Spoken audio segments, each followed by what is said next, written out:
3, 2, 1. Hello, and welcome to another episode of the It's the Pictures podcast. Coming at you, your host, Evan Crean, and I am joined, as always, by my co-host, Max Scoville. Hey, Max. How you doing? I'm good. How about yourself? I am upstairs in the office today. It seems like maybe the laptop is on its last stand. No. X-Men Last Stand? Like, should I be worried that this is like the death of a franchise that is then reborn countless times? Maybe. I haven't decided what I'm going to do yet. Currently, I'm using the upstairs computer, which, is great, and I love it. But the fact is that it inconveniences everybody else in my home. So, I don't think that this is going to be a regular occurrence. Yeah, you probably have like a big like recording, don't interrupt sign or something. I wish. All right, well, we'll roll with the punches in this week's episode, but it's a bummer to hear about the laptop. So yeah, I don't think I said yet, this is episode number 198 for us. Wow, closing in on 200. Can't believe it. It's exciting. Yeah, it certainly is another milestone. Looking forward to. I can't necessarily promise that Evan and I will have anything extravagant for 200, but 200 is coming, so Yeah. be prepared. Yeah, no, I hear you. Milestone episodes, are fun to do something special when you can, but also it does require more planning and things like that. So I get you. I've been there on spoiler piece. It's exciting, but also can be daunting to be like, what am I gonna do that's like crazy and big for whatever the milestone is. All right, so let's jump into the news then. We'll start out with the fact that between the last time you and I recorded and this episode, the New York Times put out their list of their 100 best movies of the 21st century, and took a look at that list. Max, what did you think about the list? Yeah, it seemed like it had a lot of things that you would expect on there. Mm-hmm. I think the Rolling Stone magazine also did a list of similar, because this is 25 years into the new 21st century here, so they took it as an opportunity to not only reflect, but also fill in space and editorial when there's nothing else going on interesting. Yeah, it's also kind of like the halfway point in the year ish, and I know that's often a reflection point, so makes sense. So they put out their list of 100. Max, how many have you seen of the 100? Yeah, so I fared pretty well. I've seen 94 out of the 100, missing like 6 of the movies, and Wow. when I looked at it, it was like the highest numbered movie that I hadn't seen was, I think, like A Prophet or A Oh, Serious Man, the Coen Brothers movie. Like well, those two I hadn't seen. those are two well, I've seen Prophet, actually, funny enough. I have not seen Serious Man. That's actually one of the few Coens that I haven't seen. Yeah, unfortunately, there's a few more that I haven't seen. There's about 25 that I haven't seen on the list, so there's about a quarter of the list that I haven't caught. I was Did just you did you see any that you were like, oh yeah, I've been meaning to catch up with that one, and like you want to, or was it more like these 25 you could probably do without and you're okay having missed them?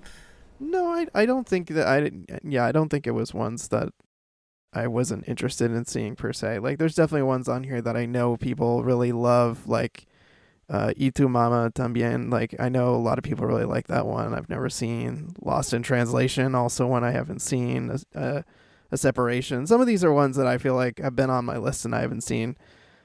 Old Boy is another one I haven't seen. So there's definitely some ones on here I feel like I need to get to for sure. I didn't feel like I really saw anything that was like, ugh. But for the longest time, Lost in Translation was my favorite movie ever.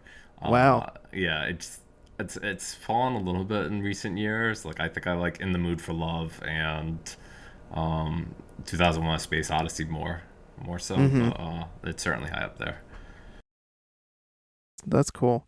Yeah, I found myself like going through the list, and as we just talked about off mic, I was surprised at how many of these were actually like pre 2010 movies that made this list of best of the 21st century. it felt a little bit top heavy in that direction, and so that was a little surprising to me. But I think largely I agree slash thought that a lot of the movies on here were definitely deserving. For me personally, I think I was surprised that Interstellar made this list because it is one of my lesser Christopher Nolan movies. I'm not surprised that so many of his movies made the list because he's a great filmmaker. But I was just like, really, Interstellar? I'm like, I'd take Inception or I'd take Dunkirk over that any There's day a on new the list. appreciation for Interstellar now, though, Evan. I mean, for the anniversary recently, Yeah. and I just think like that movie is it's let's say back in the day it would be like the perfect TNT movie where like if you Mm, saw it on TNT you'd just be like, oh yeah, I could sit through this again and watch it. yeah. Oh, also, I feel silly for just saying Inception because Inception is actually on the list as well. Oops. I missed that earlier when I was looking at it. But yeah, I mean, there's definitely what to catch up on for me on this list. And I did not throw together a list of my top films. I know a lot of people did, and I know that you did, Max. Did you want to share your top 10 out of the top 100? Sure, like I already mentioned, In the Mood for Love and Oppenheimer, but also films like Roma, Eternal Sunshine of the Spotless Mind, Spirited Away, Mad Max Fury Road, The Social Network, Children of Men, Arrival, and Parasite were also on my list. Yeah, those are all really great movies. Spirit Away in particular, I really love of the Miyazaki canon. We've talked a little bit about Miyazaki on the show. Social Network, I haven't seen in a while, but I remember really enjoying it when it came out and subsequent viewings. Arrival, also quite good. Children of Men, haven't seen in a while, but found quite compelling. Parasite, of course, we've talked about Parasite on the show too when we did our Bong Joon Ho episode a couple of months ago. And that movie lives in my brain and continues to live in my brain. So definitely deserving of being on this list. It was number one on the list, wasn't it, Max? Yeah, on New York Times list. Mm-hmm. So that's pretty cool. I think for me, I was less high in some of the like No Country, There Will Be Blood, some of the movies of that Mm-hmm. era that I was just kind of like, it didn't quite hit the same as me. But I did like seeing City of God high on the list because I do think that is a really great movie, and I'm probably due for a rewatch of that at some point because I think they did like a follow up TV show or something on HBO about that Maybe story. I think I saw something like that. Yeah. Okay. Any other closing thoughts on the 100 best movies of the 21st century?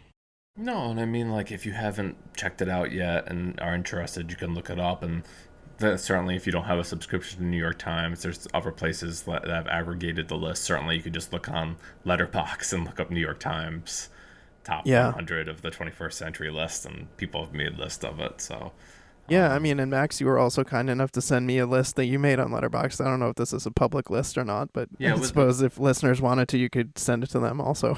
yeah, it was a public list that like someone else made, and being like a pro member of Letterboxd, you're able to clone lists.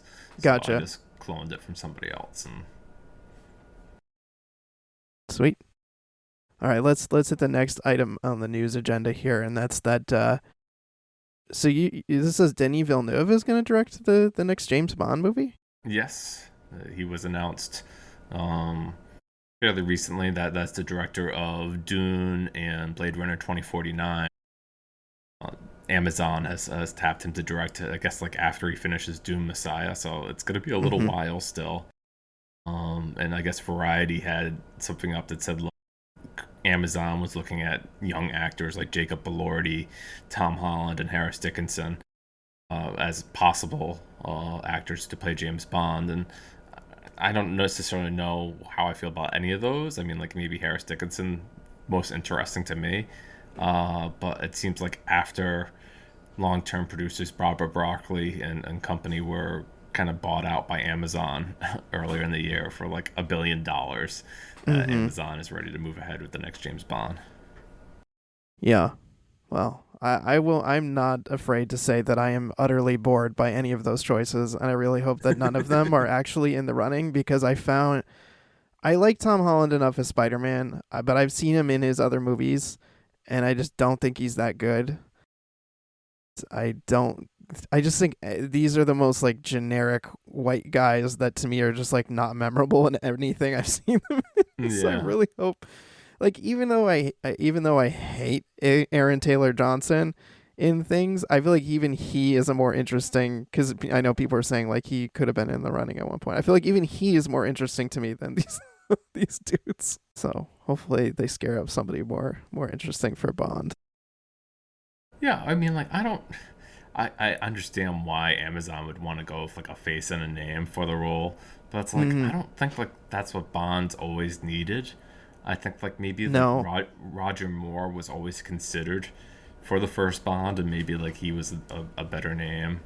Um, Eventually after Sean Connery stopped doing it, but like I don't know, like Pierce Brosnan was a working actor. He wasn't like super well known, and Daniel Mm-hmm. Craig had his roles. He was good in a few things, but like it seems like some of these guys, like Tom Holland, has a franchise. You know, he would certainly be like just brought in for the namesake.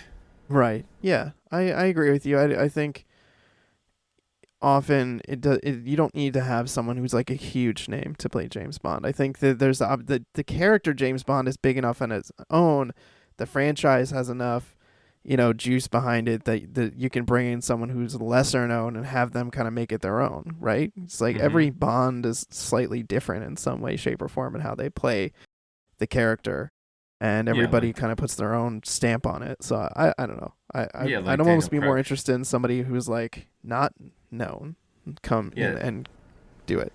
yeah. Daniel Craig was kind of known for his like brute physicality that he brought to the role that maybe like some of the other actors didn't bring. Yeah, that's true. I remember that first one was a Casino Royale. There was that whole Yeah. like parkour chase sequence toward the beginning of the film. It was like, okay, all right, yeah, okay.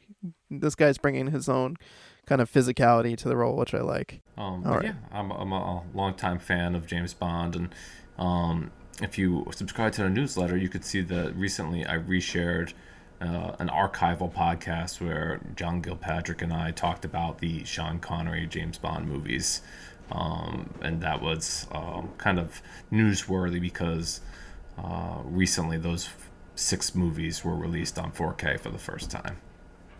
Yeah, definitely check that out, listeners and subscribers to the newsletter, and where the two shall overlap.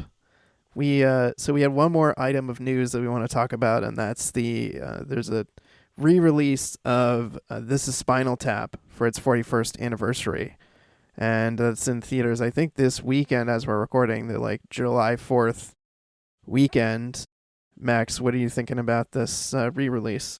Yeah, so not only did it see a theater re-release, but like Criterion is releasing it on disc. I think it was September, and this is all building up to a new Spinal Tap movie. I think later this year there's like a sequel coming out, which is wild that that movie's getting a sequel all these years later.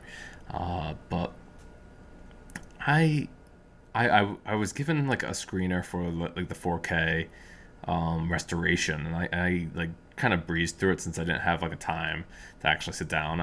It's silly to say because Spinal Tap is like an 80-minute movie, if that. Yeah. Um, but I don't necessarily think like the 4K is like some kind of revelation for that movie because well, it wasn't really filmed with like really high standards to begin with. It's just like known for its many great lines and scenarios, and certainly the turning up to 11 thing. So if you haven't seen This Is Spinal Tap, there is plenty of opportunities to see it this year, whether it was in theaters or coming out on disc later this year from Criterion. So, uh, are you a fan of Spinal Tap, Evan? Have you seen the movie? Yeah, I am. I have not seen it in a very long time, but it is very funny. It's a lot of fun. Listeners, if you've never seen it, it's definitely worth watching. It's iconic in making fun of the music industry. It's also iconic in the filmography of Christopher Guest and his, kind of troupe of people that he's led through his kind of like mockumentary world. Yeah, if you like And movies like Best in Show, Like you Yes. need to check this one out too. Yeah, Best in Show, which funny enough is on that list of 100 movies, the Yeah. best 100 movies of the 21st century, which is one of my favorite movies. It is very, very funny. But Spinal Tap is also just so funny and definitely worth watching. So I'm excited it's getting a re-release, both in theaters and in 4K. I agree with you, Max. I don't think I'm not like going like, oh, I can't wait to see how crisp it looks in 4K. Like, I don't think that's really a thing. But I might be interested to see it in the context of whenever that next Spinal Tap movie comes out. Yeah. I got like a press email about screeners for it, and I was reading in there. There's a quote from Jack Black about it. Really? Yeah, he says, the movie Spinal Tap rocked my world. It's for rock what the Sound of Music was for Hills. They really nailed how dumb rock can be. And I think that is an amazing pull quote to have on Yeah. it. All right. Should we do a quick update on our box office game? Yeah, during the last episode 197, when you were away, I tried to I kept people updated, and Evan, I knew I needed to get the numbers up for tonight's episode because we're recording right after 4th of July weekend, and Mm-hmm. my number one film had hit the theaters, so I figured it was a great time to reflect. Yeah. So let's see. It looks like I'm in the lead this year. With 656 million, and Max, you're at 572. Any surprises so far on some of your movies, either plus or minus in terms of how things have been going? It's been pretty as I expected. I guess like for both of us, our bottom movies, we guessed exactly right where we thought that they'd land, and it's like Yeah. maybe like we thought like maybe either one would do a little bit better, but I'm Mm-hmm. not surprised to see Elio struggling to like hit 60 million. I again like I think it's a Pixar movie, and there's little competition for animated movies. Like maybe it has another 2 weekends, but we'll see. I know this Independence Day weekend it did pretty pitiful, so I'm not expecting long legs for Elio at this point. Other than that, like I was surprised at How to Train Your Dragon. I think during the last episode I talked about how that came out, and I think it's definitely grossed more money than any of the animated versions of it. People just whether or not it's just been built over the years of brand awareness, or this is how people wanted to see it. I don't know, but Mm-hmm. Universal certainly must be happy with how that turned out. Yeah. Yeah, that's definitely been a surprise on my part that it turned out to be such a strong pick, like way stronger than I even expected it to be doing. How are you feeling about F1 just came out, Jurassic World, as you mentioned, just came out. How are you feeling about those and how they're doing so far? I'm confident. Like Jurassic World had, they kind of consider it the 5 day because of the 4th of July holiday right in the middle of it, and I think it's at Mm-hmm. like 130, 140 after a 5 day, and that's pretty good if you have like predict like a 60% drop, so that's like another 60 million in its second weekend. I'd be pretty happy with hitting over 200 million within that time frame. Uh, for F1, I guess like I'm more pleasantly surprised because the comps weren't that obvious for it. Mm-hmm. I think we were talking about like Ford v Ferrari was like the closest for like a racing movie of what it could possibly do, and in its second weekend, it's already over 100 million. So, um, pretty happy with that pick. Yeah, I mean, I think there's a lot of Formula One fans out there, like right now. Like there's a lot of racing people between like the Netflix stuff that people got really into. I mean, my parents don't go to the movies very often, but they definitely went to go see F1. So I feel like that's also an indicator. It's like there's definitely a lot of like enthusiasm to go see it. Yeah, I guess I wouldn't have thought of that like older audience. Like there hasn't been like I guess like Mission Impossible would have been like a movie that would have targeted them. Certainly with Tom Cruise's advancing age, but this is kind of hits all those demographics where maybe a lot of these, like say like I don't know, Fantastic Four doesn't have the same audience overlap with like I don't think a lot of adults older than us. Okay, we're in our mid to upper 30s. Yes. Um, so when I talk about adults, I mean like the 60 plus crowd would Mm-hmm. really want to go see Fantastic Four. Yeah. Yeah, you and I each have one movie that hasn't come out yet. I have Superman, which is coming out this upcoming week, and then you have Fantastic Four, which is not too far off either. So I guess we'll see in the next like few weeks how things net out. But we should probably move on to our main topic of the episode, which is Christopher Reeve and Superman, in honor of the James Gunn Superman that's coming out. So we're going to talk a little bit about Christopher Reeve as Superman and the Superman movies. So I can say I saw Superman and Superman 2, and I'm pretty sure I've seen the first Superman at least once a very long time ago. Max, you said that you watched some of the first rewatched Superman, and you watched Superman 3, Yeah, right? I'd never seen Superman 3, so I decided to watch that one, and then Mm-hmm. I went back and watched half of Superman 1 to kind of wash the taste of Superman 3 out of my Yeah, mouth. I've heard Superman 3 is bad, but I've heard Superman 4 is even worse. Yeah, I couldn't stomach touching that one for this podcast, so there won't be any discussion on Superman 4. Yeah. And then we're also going to talk as well about the documentary Super Slash Man, the Christopher Reeve story, which is about Christopher Reeve and his life. And so yeah, let's just jump into it. I know there's some kind of behind the scenes trivia on the first Superman that we'll talk about. So the first Superman, it came out in December 15th, 1978. It was famously directed by Richard Donner, and there were some definitely they were shooting the first Superman and the sequel Superman 2 at the same time, which is mind-boggling to me that they were like so sure what they were doing. They're like, let's shoot the two together. And there was some a famous it was this was a famously troubled shoot, and eventually Richard Donner was fired before Superman 2 is completed. And so there's also this cut of Superman 2 out there called the Donner cut because he had shot a significant chunk of the movie before he was fired. Yeah, and And Evan, this is like why Zack Snyder fans felt like so excited about the possibility of him going back and getting his version of the Justice League done because mhm, Warner Brothers obviously had done something like this before, even with Superman directly. yeah.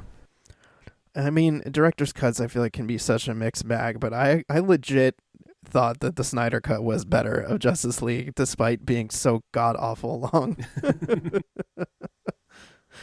But yeah, let's see some other stuff about the first Superman movie. There was obviously some groundbreaking visual effects, and Superman, so many flight sequences in the movie.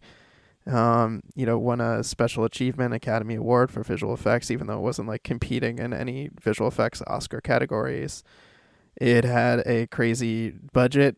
It was originally 25 million, went over 55 million, which is big bucks for the 1970s. And at least 3.7 million of that was paid to Marlon Brando. He's only on screen for about 10 minutes, but he plays Superman's father, Jor-El.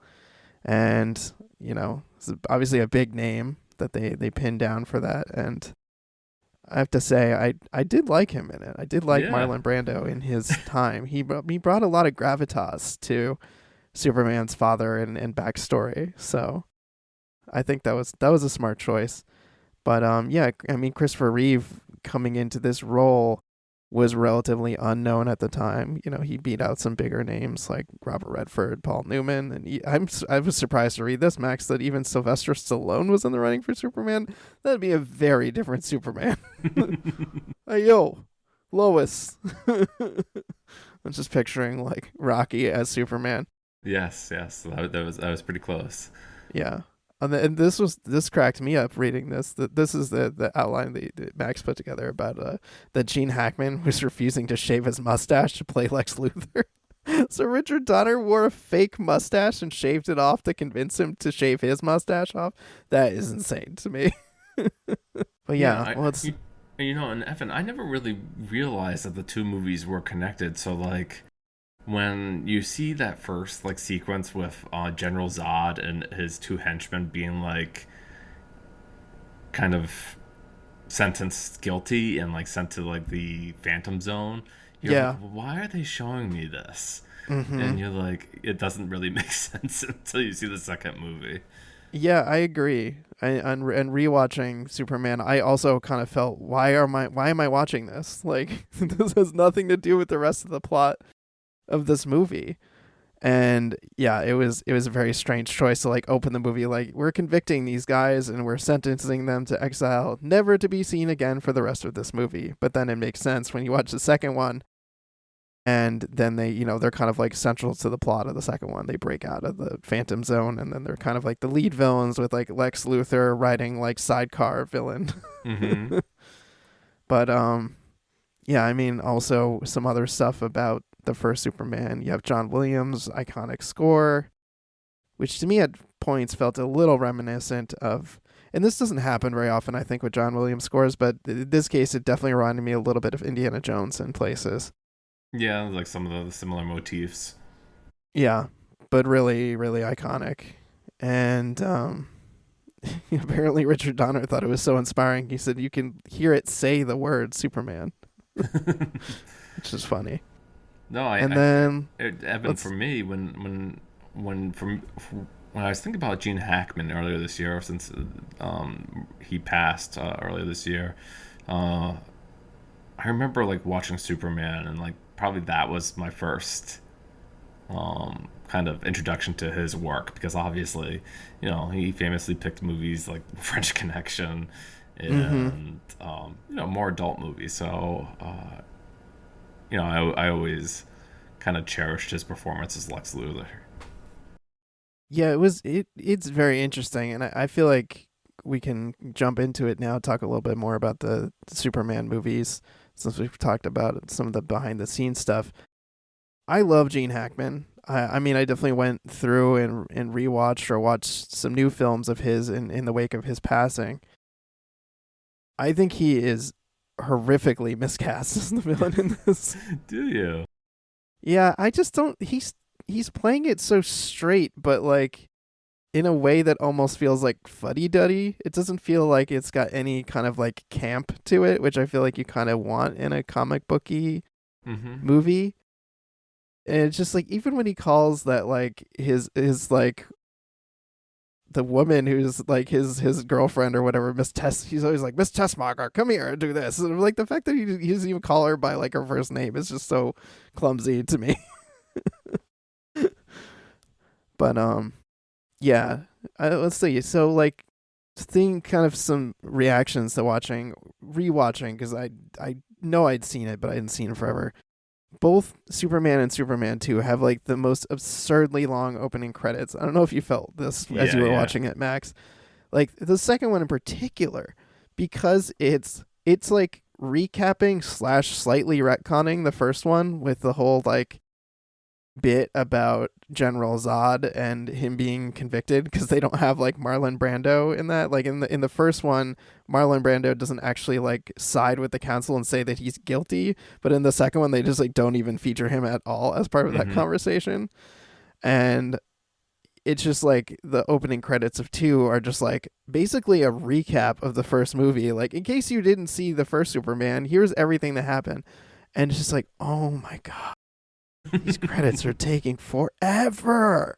Yeah, they have this like the title treatment of Superman 1 as like the credits like kind of like slowly fly in, Yeah. and it's like kind of novel for like the first like minute, and then you're like, okay, now it's time to like play on my phone while why these Right. It's credits like play out. speed it up. Jeez Louise. Like, okay, you're right. It was really iconic and fun the first time you saw it, and then it just keeps going and going and going and going. Like, please get to the movie. Like, I'm just so bored by these opening credits. And yeah, I mean, I think Christopher Reeve, I really like as Superman, and I really like him as Clark Kent in these movies. I love how Mm-hmm. like bumbling and like nerdy he is and awkward when he's trying to make himself seem like this doofus. Yeah, he so like similar. I mean, I assume a lot of our audience is probably familiar with Man of Steel, which was Zack Snyder's kind of reboot of the character, and Mm-hmm. the origin story is very similar between the two movies. Coming to Earth and getting found by this older couple who become like his Earth parents, and Mm-hmm. him being told that he has to hide his gift. Yeah, I didn't remember how much of the movie was actually dedicated to showing his backstory, like with regard to like when he's found, when he's like sent away to Earth, the like travel where his like baby version is getting these like lectures on tape in the spacecraft, and then like crash landing, the parents finding him, and then like seeing him as a young, as like a high schooler before he kind of like gets his Superman education, like he finds the Fortress of Solitude and gets his. I didn't realize like how much of the movie was devoted to that. I was actually really surprised. Like, oh wow, okay, we're not getting to the Christopher Reeve part of this for a long time. Yeah. It's not until like he gets his lessons, and he has like this recorded on tape almost version of Marlon Brando teaching him all the stuff about Krypton and their history.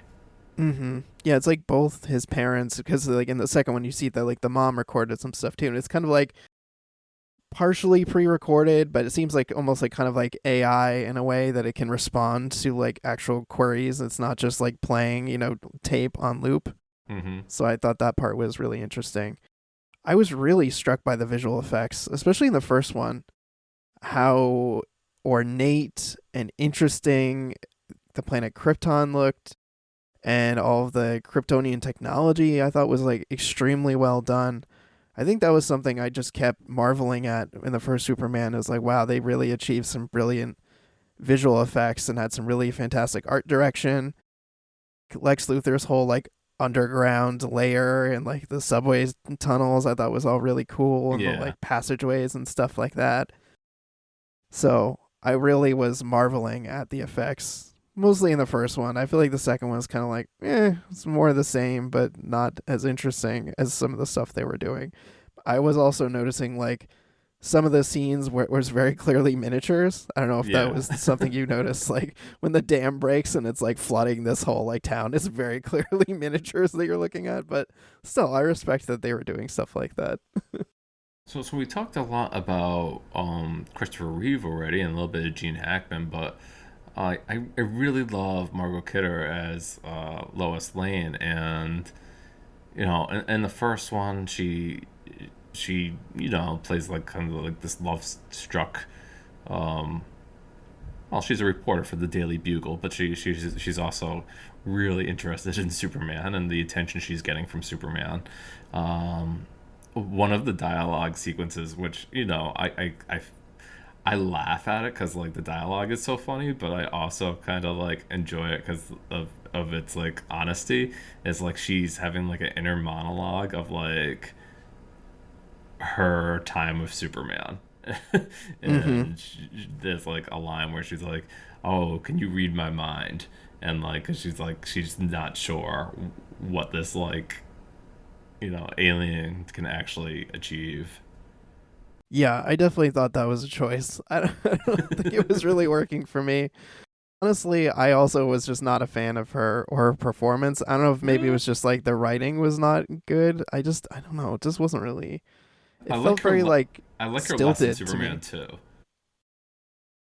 Yeah, yeah, I hear that. In Superman 2, she has this like weird. The movie has like some very odd plot choices. Like in the beginning, she's like, I want to be healthy, so I need to drink lots of orange juice, and like that's like a plot point is that he needs to like remember to get her orange juice with like her hot dog that she really wants in Niagara Falls. There's just some very odd choices. I think one of the ones that I wrote down because it was so odd and so funny is in the second one when you see Lex Luthor is in prison with him and his Otis, his henchman played by Ned Beatty. He's walking by this other prisoner and he's like, I'm gonna need my Liberace record back. And the guy's like, yeah, but it's scratched. Sorry. And it was just like, why is this interaction in this movie? Like, why does Lex Luthor have a Liberace record? Why did he loan it to someone else? Why does he need it back? And why is it scratched? And why is this irrelevant, like, interaction that we need to witness? No, so I guess to elaborate more on Margot Kidder and Superman 2, and like one of the things that, like, I saw the movie for the first time maybe like 2 or 3 years ago because I had never seen Superman 2 for a while. Mm-hmm. And I guess I was struck by like this arc where she's like needs to prove to herself that Clark Kent is Superman. Mm-hmm. And she's like something like I'm good. I forget if it was like a line like she's gonna either shoot him or shoot herself or something or She and throws herself into these raging rapids because they're still at Niagara Falls, and she's like, yeah. "Wait a minute! Whenever Superman's here, you're not, and you always go missing. So you are Superman." And he's like, "No, no, no, no, no." And she's like, "I'm gonna prove it. I'm gonna throw myself into this like water, and Superman's gonna like have to come and save me." So she throws herself into these like raging rapids, and he just like stands by the sidelines and like uses his laser vision to like cut a large branch down for her to hold on to. And then she gets out. She's like, "Oh, I'm so dumb. I can't believe I thought that you were Superman." And then like literally the next scene that they're together, he like accidentally trips and falls into this fire, and like his hand is uninjured. She's like, "Wait a minute, you are Superman." And then that's like the triggers like a lot of developments in the rest of the movie of him like grappling with like, now she knows my identity. Like, should I, you know, give up being Superman? And he almost does. Like, he goes into this like chamber to like remove his powers or whatever. And then as soon as he does that, Do you want to say hi to Mr. Evan? hi. Where were we? Something about Lex Luthor? Yeah, no. So I was just saying, there's a whole like plot point about how he is told by his parents that like he can't, if he wants to be with Lois, then like he has to give up his powers. So he like goes in this chamber and has his powers taken away. Then they like go back to society. He gets his ass kicked in this bar by some guy. And Yeah. then he finds out that General Zod is running around terrorizing literally everybody. He's like, "Oh crap, I better go get my powers back." That's one thing. I like Terrence Stamp as Zod because I think he's just playing it so incredibly straight. Yeah. Like for me, like it doesn't really work when Gene Hackman's doing it because I feel like Lex Luthor is comic booky, but like Zod feels more like traditional villain, and the fact that he's playing it so straight kind of works for me. Like he's just like cold, emotionless guy who's like terrorizing people. I love that they like destroy Mount Rushmore and put their faces on it. Mm. There's so many like kooky developments toward the late part of Superman 2. Yeah, which makes me wonder like how much of that was Richard Lester, the director, coming in. Lester directed some. I guess he directed the some of the Beatles movies, like Hard Day's Mm-hmm. Night and Help, and then he also directed this British production of The Three Musketeers, which is was kind of split into two movies, Three Musketeers and Four Musketeers. Which, funny enough, Evan, I didn't know this at the time, but like they released those movies recently on Criterion. I had bought them, and I was watching Three Musketeers, and then I watched Richard Lester's Superman 3, and I was like, I had no idea I was watching two Richard Lester movies back to back. That's funny when that happens. You're just Yeah. like, oh, whoops, movie coincidence. That always happened to me back in the DVD days of Netflix. I would rent movies that would somehow have like a weird connection. Like I remember watching Boys in the Hood, and then like the next movie I watched was Swingers, and there was a joke like in Swingers. I was like, "You can't piss that guy off. I've seen Boys in the Hood. You know what happens." Like, actually, I do now know what happened. So yeah, for me, like I had always just seen Superman the movie, which was the first one, and kind of cherished that for a long time, and still hold it up pretty high among superhero movies. I know, like once when we had a lot of Batman movies from DC, certainly the Tim Burton movies, and but I want to say like really comic book movies became into like really big saturation once Iron Man kind of hit and the Nolan Batman Begins stuff, and then like Superman, like comic book movies weren't so rare anymore. Yeah, yeah, it's true. It's I think it's definitely worth watching at least the first Superman to see the pioneering that the movie did in terms of in the comic book world, and to see Christopher Reeve's performance, to see the visual effects, to kind of get immersed in it. But I mean, I won't speak for you on Superman 3, but I'll definitely want to hear more about it in a moment. But after having seen Superman 2, I was kind of like, okay, all right. Like, I just feel like both movies are so bloated and long, and like, I think because they're older, they feel even slower than even some of the bigger like Marvel movies that we watch these days that also feel bloated and long and Yeah, because points they have like a boring. different, like they're cut differently, right? The way that they're Yeah. edited and So yeah, when Superman 2 was over, I was like, oh, thank God. I feel like it was like just a slog to get through toward the end, even though yeah, I I was enjoying Zod and his like crew. no, I've only watched the Richard Lester cut, and like I guess like maybe if I finish my rewatch of Superman the movie, maybe I'd watch the Donner cut this time just to get a feeling of what the difference is. But like for me, with a lot of these variation of cuts, I feel like it very much like I'd almost have to watch them back to back to really like recognize what's different about them. Because The key differences, yeah, yeah, because it's just I like totally get it. it's probably been like 2 or 3 years since I've watched Superman 2. So I'm like, I don't. If I watch it now, I'm like, be like, I don't. What scenes are missing or like what was added? I wouldn't be able to tell you. Yeah. I mean, sometimes it's weird. Some director's cuts are so drastically different that you're like, wow, this is like a completely different movie. And I feel like a lot of times when I see them, kind of like, I'm on the studio side on this one. Like, there's a good reason why some of this crap was cut out of the movie and it doesn't work as well. But I'm always open to the idea that a director's cut could really surprise me in a good way. And before we get to three, Evan, I guess one of the things is like always bothered me about Superman as a character, but not necessarily like enough to like not be excited about a Superman movie, is that like the character's kind of like broken where like he's just so powerful.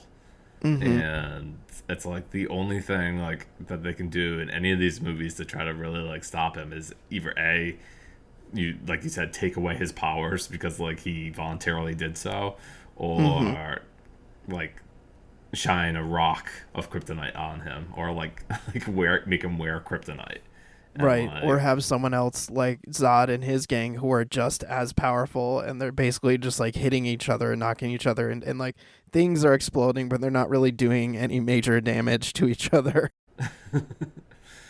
right because you know the it seems like James Gunn's Superman has obviously kept this background about Superman alive in his new movie, according to the trailers that I've seen, and that like Superman is gets a lot of his power from our sun, Mm-hmm. and you know it's it's like without that you'd have to like take that out of the picture to like really weaken him or go to Mm-hmm. another planet, I guess. Whatever. It seems like these movies had a very quick turnaround too, Evan. I'm looking at our outline here, and between Superman 1 and 3 was only like 5 years. Yeah, that's nuts. Just for to go on record to say like the next um, Robert Pattinson Batman movie, I guess, just had its script delivered, and that movie seems like it was out forever ago. Right. Yeah, I mean, even in the end credits of Superman 2, they're like, Superman 3 coming, or something like that. They literally say it in the credits, like, Superman 3 will be on its way, or something. All right, let me get my credits up for Superman 3. Yeah, I'm very curious to hear about this one. So yeah, this one was released in '83, and instead of Richard Lester coming in like to fix a movie or like later in the production like he did in Superman 2, he was given the reins for Superman 3 and was the lead director. And this one stars again Christopher Reeve, but it strangely also co-stars comedian Richard Pryor. Okay. And and he has a pretty like prominent role in this movie where he plays this like programmer who named Gus who gets involved with this company, and it seems like um Office Space kind of takes this idea later, where Gus's idea to make a lot of money is like he's going to take every tenth of a cent or something Mm-hmm. that the company makes and like funnel it into his like special account, and he's going to get rich that way. Because no one's ever going to notice that money's missing. But the big bad in this, played by Robert Vaughn, he was previously. I guess he was kind of most known for being on the TV show The Man from U.N.C.L.E. He was Yeah. one of the leads in that. He's And kind of the also big. those law firm commercials. You ever see them? The ones with Robert Vaughn. I feel like Mm, people know him from those too. no, I haven't seen those. But yeah, he's kind of the big bad in this one, and his idea is that like he has this big company, and he wants to like kind of control all the coffee in the world, and all of a sudden like Colombia won't like negotiate with him, and that's a big deal for him. So his idea is that he's going to have Richard Pryor's Gus use his programming skills to manipulate this satellite that controls weather, and he's Mm-hmm. they're gonna flood Colombia's coffee stock, and of course they quickly find out that Superman isn't going to let them do that, and he puts a stop to that. And I guess they kind of formulate this idea of like, what can we do to get rid of Superman? And like, maybe if we had a rock of kryptonite. So that they like kind of like fuse together like a rough example of kryptonite, not exactly the real thing. And he literally presents it to Superman at this like gathering. And Superman's like, thank you. And like nothing happens at first. But then like all of a sudden the rock makes like Superman turn bad. So like if you've ever seen like Tobey Maguire's Spider-Man 3 where like where Spider-Man goes bad, this Mm-hmm. is kind of this is kind of what happens to Superman. And Gotcha. he has like a mean streak, and he's like, "Oh, I have to save somebody. I don't want to." And so it eventually comes up like two parts of him split up, and Superman fights bad Superman at like a construction site. Well, that sounds fun. Yeah, that's like the most interesting part of the movie. Like the finale isn't all that interesting because Gus has had the big bad build him like a supercomputer, which Superman comic book readers have kind of said like that's an equivalent of the Superman villain Brainiac having a supercomputer, and like the computer gains like a mind of its own. Like a lot of this movie is about the fear of computers because it came out in '83, and like what the future would be with computers. And it was this idea that maybe a computer could defeat Superman. It's like a very totally different movie because like the scenes of Richard Pryor seem like they're in a different movie than the ones with Christopher Reeve. Mm-hmm. And if you didn't like Margot Kidder, Evan, let it be known that she was so mad about what happened after Superman 2 that she didn't want to appear in Superman 3. So Okay. she appears for like 2 minutes in the beginning, and she says, "Oh, I'm gonna go to Bermuda and work on a story. See everybody later." And then she comes back at the end of the movie to say Wow. like hi again. So Lois Lane is not in the movie at all. Instead, there's this plot where Superman goes back home to Smallville for the first time to like a Mm. class reunion, and he meets his high school sweetheart Lana Lang there, played by Annette O'Toole, and she becomes the main like Superman love interest for this movie. Okay. And Yeah. I guess like a little bit of extra knowledge for Superman fans, who I'm sure know, but like she would eventually go on to play like a big role in the Smallville TV series. Like she appeared, I guess, in 50 episodes of that. Yeah, that's all right. That show ran for a while. I never really watched it, but it did have its following. Sure did.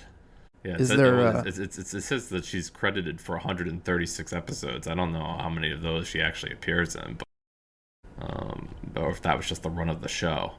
hmm Yeah, it says Gotcha. it says 136, so I don't know. So did neither of us watch Superman 4? No, neither of us has seen Superman 4. Apparently, like that one, Was filmed 4 years later. None of the original cast really wanted to do it. I guess like maybe Christopher Reeve was like kind of asked like repeatedly if like he wanted to do it, and like they cut the budget down for it big time. Like from what I hear from people who've watched it, is like the budget is like a fourth of what like Superman 3 was. Yeah, I've heard it's bad. I mean, I Yeah. think that's one of the movies that Canon Films put out, and they were like a notorious, studio that was plagued with all kinds of problems and issues, and also known for just churning out stinkers. So I'm not really that eager to give it like 80 minutes of my time. I think I could be better suited doing many other things. yeah, but you did watch the documentary about Christopher Reeve, right? Yeah, so this one came out like last fall, after Mm-hmm. premiering at Sundance in January of 24. And it tells a little bit about Christopher Reeve's time as Superman. Certainly, that was a big part of his life. Mm-hmm. But it really talks about how super he was as a man after his tragic accident. For those who don't know, like I don't know, I don't necessarily remember if it was for a role or because he enjoyed riding, but Reeve had a horrific horse riding accident, which left him pretty paralyzed. And, that was just like such a unfathomable tragedy that Superman would be paralyzed. Yeah, yeah, right. He was quadriplegic. He had to use a ventilator. It was a horrific accident. I remember at the time it was very jarring. I mean, we were like kids at the time, but I remember it being a very big news story. Like this, beloved actor, Superman, he had this horrific accident. How the heck is he gonna live after this? What's his life gonna be like? What's he gonna do? And from it sounds from the description of the documentary that he, really threw himself into activism and connecting with his family and really using the best of his, making the, lemonade out of lemons, it sounds like. But tell me a little bit more about that in the documentary. Yeah, what I didn't know, Evan, was like he apparently had a very strong relationship with the late comedian Robin Williams, and they like had, whether or not they had gone to acting school together or they had some other meetup, I'm not sure, but um, Yeah, I think they it's both went to Juilliard. I think that's how yeah, they knew each other. yeah. I think it goes further on record in the documentary that Robin was like pivotal to like trying to help Christopher like kind of recover from his injury as best he could. Obviously, Christopher Reeve never fully recovered from his injury, but he learned to live with it the best he could. I think like one of the things also in the documentary that I thought was particularly noteworthy was that I think for a long time Christopher Reeve was really focused on fixing himself, which was Mm-hmm. a big problem for many who had the same kind of injuries. Um, those people couldn't necessarily imagine being able to fix themselves, or this uh, kind of like this drive to find kind of fix themselves. They want to like live with who they were, and it was a big point in his activism to like kind of face that, because a lot of people kind of understand that that's their life now, and that there's nothing necessarily wrong with them. It's not something to fix. Yeah, I imagine it's not unlike, I think of the film Sound of Metal, and Riz Ahmed's character is deaf, becomes deaf, and he's trying to do whatever he can to fix his deafness, like, and going ahead with the cochlear implants. And other people feeling like, I'm fine the way I am. I shouldn't be trying to fix myself. So that makes sense. That would kind of, he'd be kind of like running into that of feeling like he wanted to fix himself, but other people feeling like, we kind of have to deal the cards that we have to accept the cards that were dealt in life sometimes. Yeah, and certainly with his star power and kind of what he could provide to people with similar injuries or similar, um, you know, lifestyles.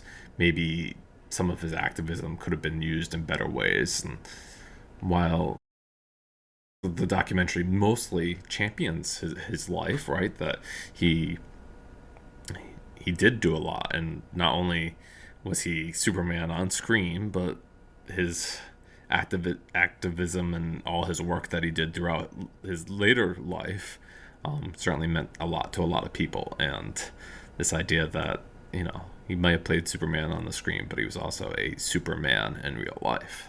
It sounds like a great documentary. It's definitely I gotta check it out at some point. Yeah, certainly. I mean, if you've listened to this episode and you either have fallen in love with Christopher Reeve as Superman, or just want to know more about him and his life, um, I thought it was pretty entertaining. It was I guess like not too much of it. I didn't already have some kind of awareness of, because I knew him as an actor, but like maybe some of the more televised moments I didn't really know. Like I guess like when he had his accident in '95, I probably didn't know who he was as a 9 year old, and so couldn't fathom like what that meant. Whereas I'm sure other people who grew up with him as Superman were probably like pretty shocked. Yeah, I remember it being very present in culture at the time, but I also don't think I really understood the impact of what happened when at that age. All right.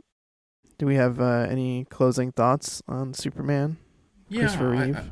I guess like I still consider like Christopher Reeve to be like the de facto on-screen Superman. Like I Mm-hmm. liked Henry Cavill's performance, and Brandon Ruth wasn't given that much room, that one film, which some people, due to the director and Lex Luthor, would rather kind of forget about. Yeah.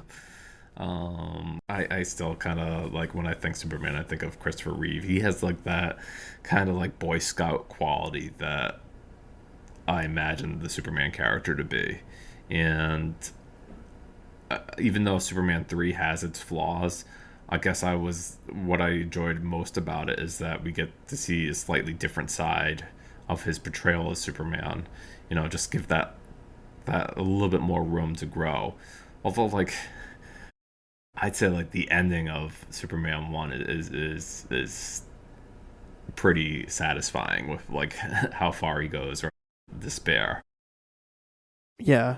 Well, yeah, when he figures out he can fly, to turn the Earth's rotation back to go back in time to Yeah, prevent Lois save from Lois' dying. life. Yeah. Yeah. Um, yeah, I think like certainly his performance does a lot to carry these films, and undeniably John Williams' score. I mean, like, music should never be discounted, and certainly as we've just seen Jaws, and talked about it in our episode like a month ago now. Music can play such a pivotal part of a movie and its franchise, and I don't know that these movies would have been half the movies they are without John Williams' contribution. Yeah. I hear that. I definitely think the score does a lot to bring the movies together and to give them the kind of like epic scope that they have. Like even though we are, knocking the opening credits for being so long-winded, it just wouldn't be the same without the underlying score. Like it wouldn't give the power of like the names like with the blue outlines kind of like flying across the screen. It wouldn't feel nearly as epic without kind of John Williams score. But yeah, I hear you. I mean, I also kind of think of Christopher Reeve as like Superman. When I think of Superman, I definitely don't think of Brandon Routh because I remember hating that movie when it came out. And I thought Henry Cavill was okay, but I feel like there were larger problems with like the writing and just overall direction of DC movies at the time. Like when in Batman v Superman, when like they stop fighting each other because they realize their mothers are the same Yeah. name. It's just so stupid. It's And so like I, annoying. I remember like so that they make like Superman literally kill General Zod in Man of Steel, and I was like, Mm-hmm. that's so out of character for Superman. I was like, I can't Yeah, imagine that character ever doing that. but I was glad to go back and watch Superman because I didn't remember a thing about it. And it was definitely interesting to see Superman too. They really are kind of almost like a package deal, like we said, because they were shot Yeah. together. They feel so close to each other. I mean, I at least watch the first one, maybe watch the second one, but it's not nearly as interesting as the first one. All right. So before we get to our what we've been watching, we'll pause and do our station identification, as you like to say, Max. We've got okay. So if you want to get in touch with us, you can send us an email. It's thepictures@gmail.com. We'd love to hear from listeners, hear your thoughts on Superman or whatever other movie related topics you want to touch base with us on. You can also follow us on social media. We're It's the Pictures or It's the Pic Pod, depending on where you find us on social media. But Max, we're on Threads, Blue Sky, and Letterboxd, right? Is there anywhere else that people can Yeah, find for the us? most part. I mean, like also Instagram, we have a presence there. Mm-hmm. Most often on Blue Sky, I'm sharing stuff from the newsletter and such. As for myself, you can always find me on Blue Sky most often these days. Look me up, Max Colville, or at maxcolville.com. Certainly, that's probably the best place. I keep a letterbox account pretty active with what I've been watching. So if you want to follow me there, that's a pretty good place too. Evan, how about yourself? Yeah, you can find me every week over at Spoiler Piece Theater, the podcast, the weekly film review podcast, and then you can follow me on social media. Let's see, Threads, Blue Sky, Instagram, Letterboxd as Real Recon. That's real as in film reel. And then, Max mentioned it, but we have a newsletter for the podcast that he does, and he's got, a lot of great articles, interviews, interesting topics, not just the stuff we're covering on the show. Like I just earlier today read his summer 2025 anime preview. I was reading about some of the anime shows that Max is recommending or not recommending in at least one of the cases that I was reading in the newsletter. Max, what are some of the other topics that either you dropped recently or you have coming soon? Yeah, so not only did I write that today, but I talked about the Criterion Collection summer sale, which is currently ongoing. You can find movies at Barnes and Noble, and I guess price matched at Amazon for 50% off. Anything that's pretty much been released previously, as well as some big July movies like The Big Heat and Barry Lyndon coming to 4K. Those are certainly anticipated releases. I also did a post about where to buy physical media in 2025 that's done pretty well. People are excited to learn where they can buy stuff outside of like Amazon and Barnes and Noble, and I highlighted some independent places as well as you can buy direct from a lot of these sellers. Like if you want like A24 releases or stuff from Shout Factory or Kino Lorber, a lot of them have Mm-hmm. stores directly on their websites. Yeah, that's true. Although I will say A24 movies from A24 cost a pretty penny, I will tell you. They sure do. I'll plug that Vinegar Syndrome has a sale going on right now in terms of places to buy physical media. So that's my contribution to the discussion on that. Um okay, so Max, do we I see that the movie guessing game was on our agenda. Do we want to take a minute to try that, or do we want to just jump into what we've been No, I watching? have one topical for you. Okay. Um, so this one is 20 years old this year, Okay. and it was directed by a director named Tim Story. Okay. It has Jessica Alba in the title role. Jessica Alba in the title role. Ugh. Is that Honey? No, Let's see. So it's topical. It's related. It's somehow related to Superman? to something else we mentioned during the episode. Okay. All right, I need some more clues on this one. It has Michael Chiklis in it. Oh, is it Fantastic Four? It is. Yes, Wow. the 2005 Fantastic Four, also starring a very young Chris Evans. Yeah, one of the actors from that just passed away too, didn't he? Did I? The guy who played Doctor Doom in those Fantastic Four movies. I think he just passed away. Yeah.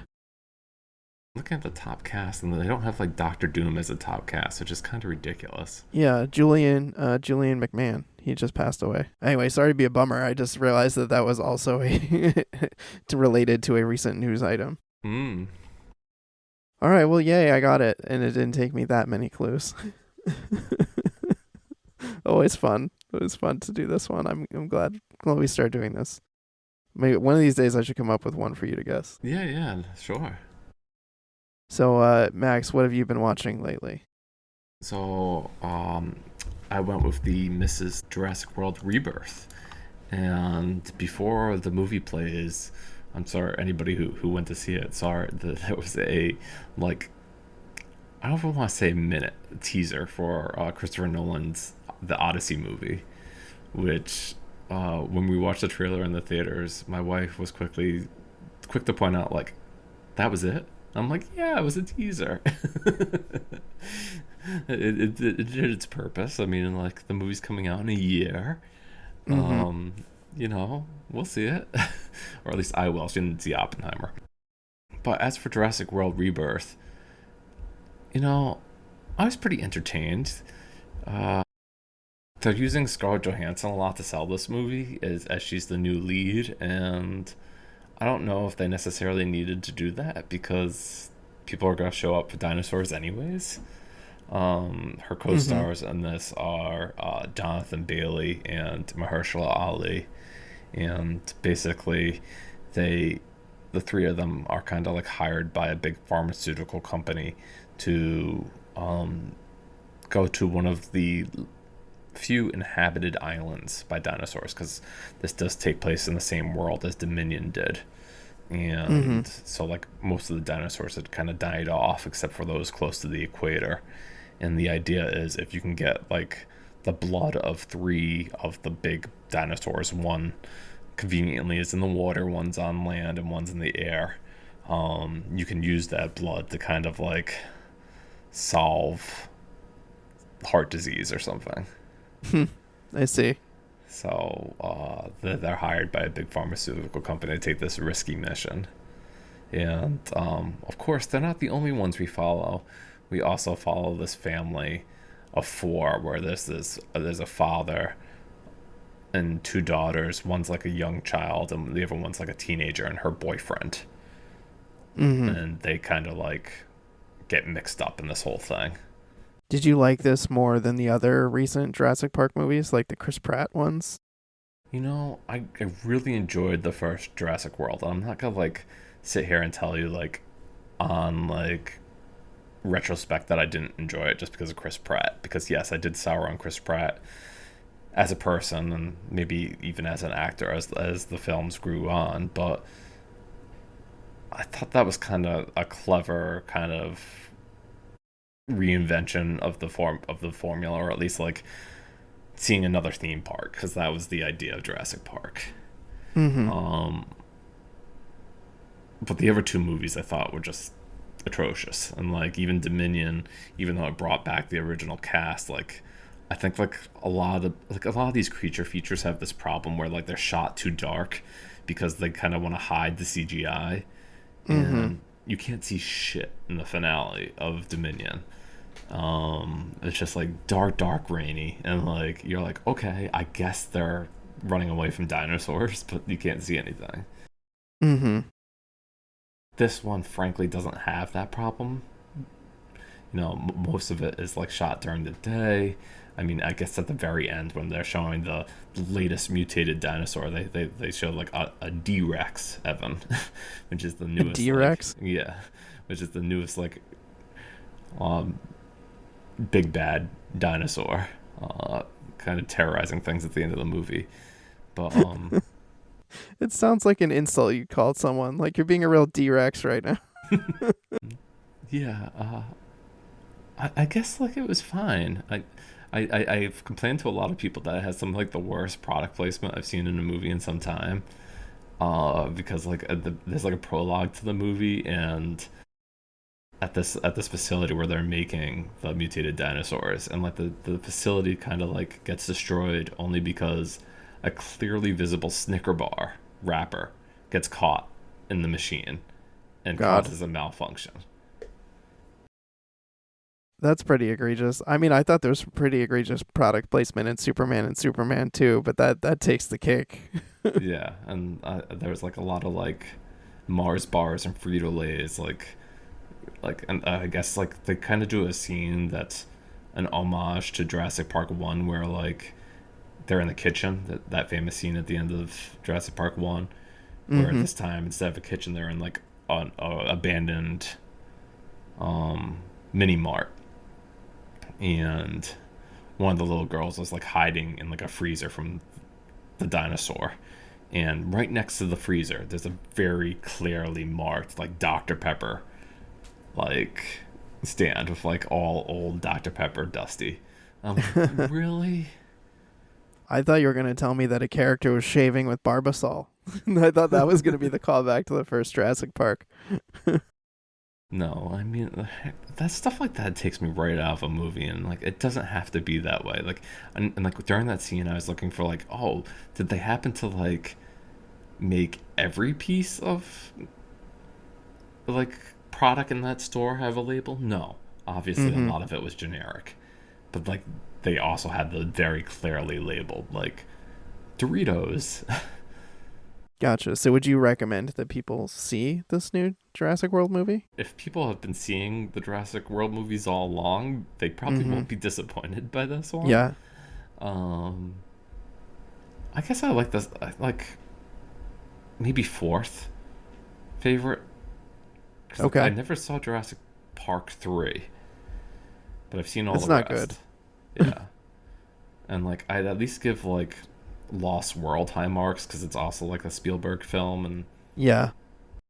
so like probably one, two, and then maybe World, and then this. And then this one.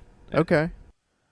All right. So that sounds like a C, not just for completionists. It seemed like you enjoyed yourself enough to say somebody should see it. Yeah, there's a really interesting action sequence with where they actually have a T-Rex. I think it's like maybe 60% through the film, and that was pretty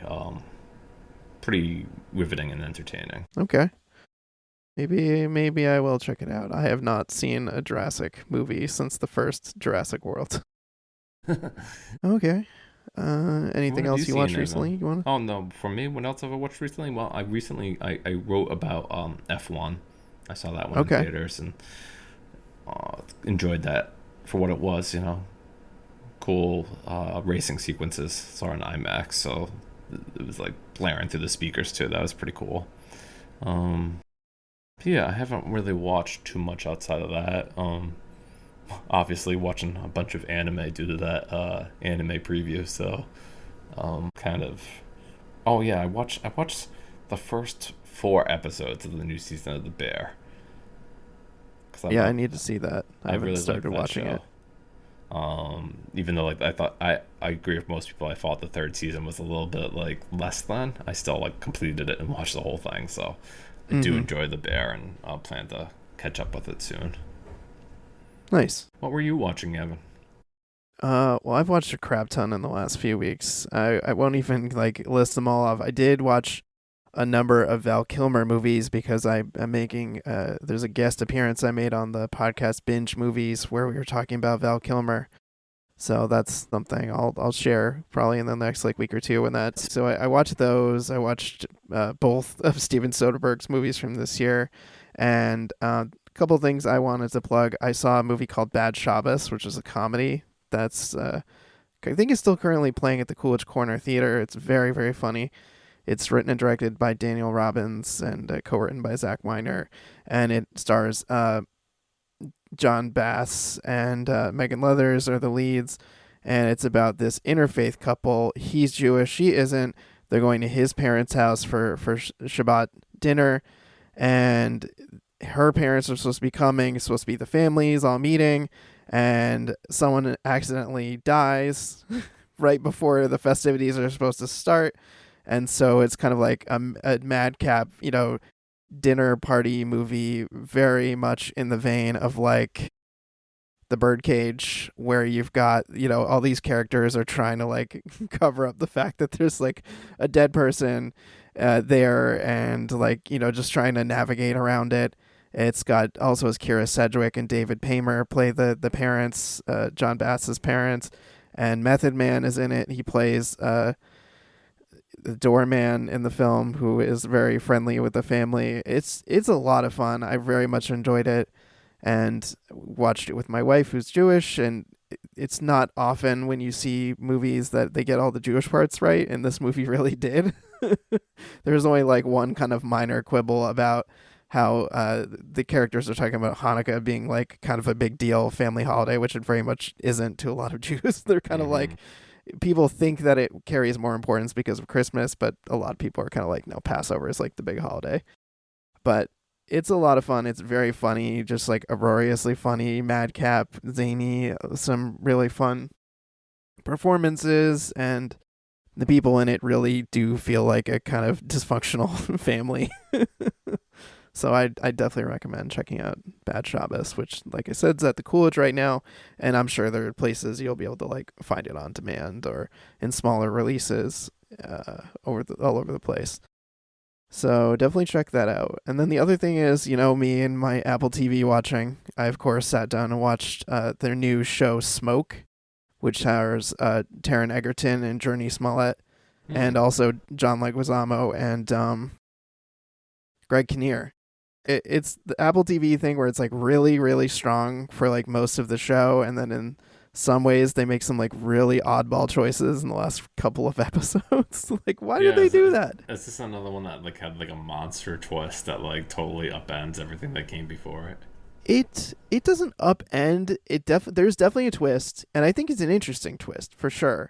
But there's just some like late in the game plot developments that I'm not really sure. It's unclear to me whether they were done because they're expecting maybe they'll get a second season and they want some plot threads to continue exploring in a second season, or they were just feel like they needed to pad the episodes, so they just like threw some additional, like injected additional drama into the show that I was just kind of like, what are we gonna do with this? But I definitely found it enjoyable. I really thought the lead performances were great from Taron Egerton and Jurnee Smollett, and I really liked John Leguizamo in it. He plays like just a really interesting character with a lot of nuance. Someone who's very kind of like crude and rude, but also charming at the same time. So I recommend checking it out. It's Smoke. It literally just started airing. I think it's dropped like 2 or 3 episodes, and I thankfully, because of Apple's very generous policy with press, was able to just kind of watch the entire thing. So yeah, that's what I've been watching. I've been busy watching a lot of movies and a lot of TV, and feeling bummed that it's like back to real life and work and other stuff coming up. Let me know if you ever watched the Murderbot show. I watched like 2 episodes of it, but I've read like 4 of the books. I just haven't gotten down to watch it yet. Yeah, it's on my list to check out. So I definitely will let you know if I see it. Yeah. Well, anyway, I think that wraps things up for us for this episode. It was really fun visiting Superman and Christopher Reeve, and I think it was really a fun discussion as well about the franchise, its legacy, and definitely looking forward to seeing the new Superman this week. I know we're both planning on checking it out, so by the next time we record, we'll be able to talk about it in our What We've Been Watching section. And yeah, anything else I'm forgetting, Max? No, I think that just about wraps it up for us. Awesome. Well, thank you as always for listening, and we'll see you on the next episode. Thanks.